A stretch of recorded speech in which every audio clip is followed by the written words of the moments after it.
ঘন জঙ্গলের মাঝে পুরনো একটা বটগাছের নিচে ছোট্ট একটা বাসায় থাকত সাদা একটা শান্ত কবুতর। সে নিজের 2টা ডিম খুব যত্ন করে আগলে রাখত।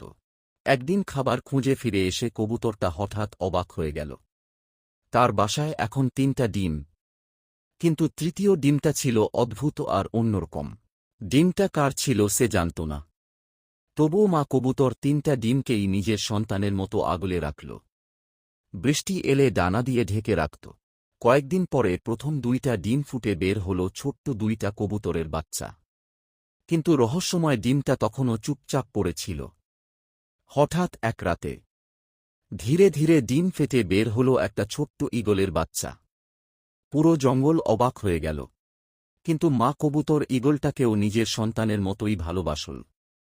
সে 2টা কবুতর আর ছোট্ট ঈগলটাকে একসাথে বট করতে লাগল।